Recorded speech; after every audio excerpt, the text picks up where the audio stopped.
earlier this morning around 7 a.m. out there on the West Coast. Now it looks like we got another one, 9 o'clock local time. And you can see that black SUV in the center of your screen, followed by one, looks like a police car there. We have very little details so far on exactly what sparked this. Again, it's in South Los Angeles, a car chase taking place right as we speak. Apparently, I'm just seeing some new information into the newsroom that this is a stolen vehicle.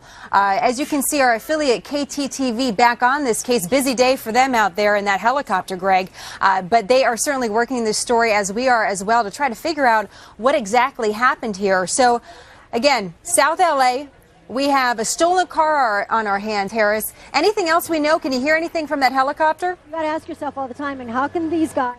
I've been watching this for a few minutes, Jenna, and he was in a neighborhood for quite some time and then jumped back on the 110 freeway. We believe now he's going north on the 110 freeway. There was a little bit of confusion about which direction because he was kind of going in circles there. But he was in a neighborhood, and police had kind of picked up speed and were right behind him. And then they fell back once he got on the freeway. So instead of seeing, the dozen or so squads, you're only seeing one.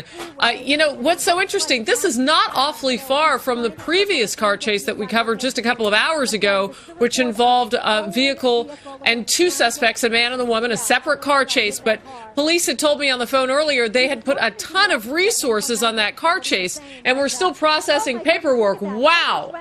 Look at that. They put down the drop sticks there to see if they could catch this guy. That worked earlier. We'll have to see if it works with this one. You should be able to see some tire and some slowdown here momentarily.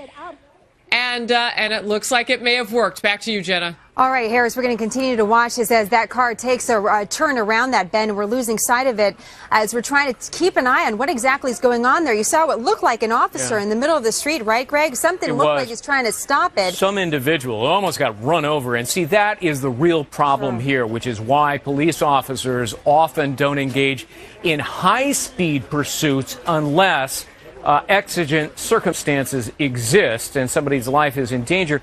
And the reason is because if you keep pushing and pushing a suspect, he'll go faster and faster. He'll blow through intersections and stoplights and stop signs and injure people. And we have seen it happening live, unfortunately, on television. An entire family, not too many years ago, in Los Angeles, wiped out when that happened. They were hit broadside by a fleeing suspect being chased by police. Lawsuits ensued. As a consequence, they adopted a different policy in Los Angeles, which Trace Gallagher knows quite well. So, Trace, take it over. What do you know?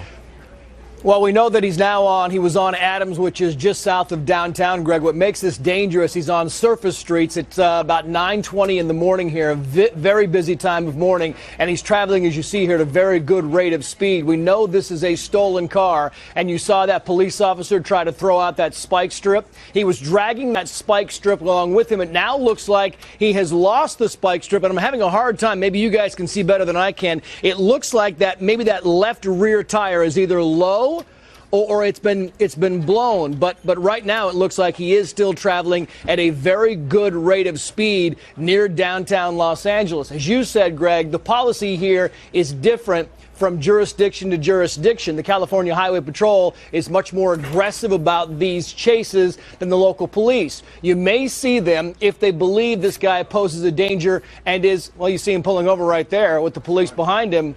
That seems to be an indication this guy has decided he's had enough. Yeah, you're right. And it looks like he's got his hands up, emerging from the car, and obviously police officers behind him. Now, their concern is who else is inside that car. If it does have tinted windows, which it kind of appears to, which police officers hate, you don't know who else is inside, who else might be armed.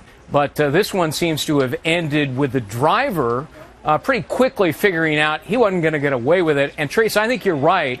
It does look like the rear left tire had blown out, and the spike strip worked at least on one of the wheels, Trace.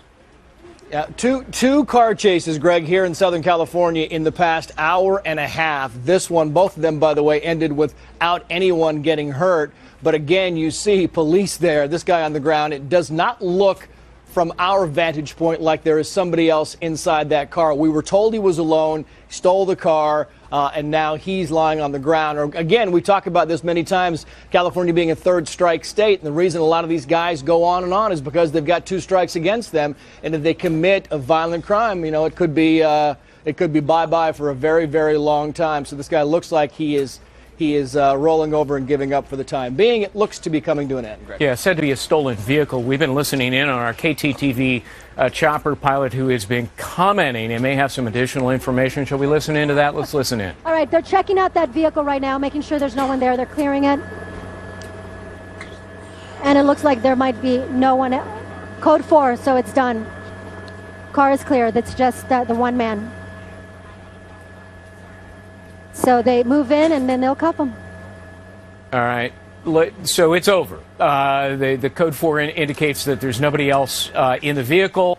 The all clear on that. They are now going to take this driver into custody. Again, stolen vehicle. Harris, you've been listening in on some of the commentary over the air. What have you learned? Well, you know, absolutely, you guys were right. When they put down the stop strips, he rolled over it, and the problem was now that they're in a residential area from the sky, what they were saying is he couldn't take corners very well.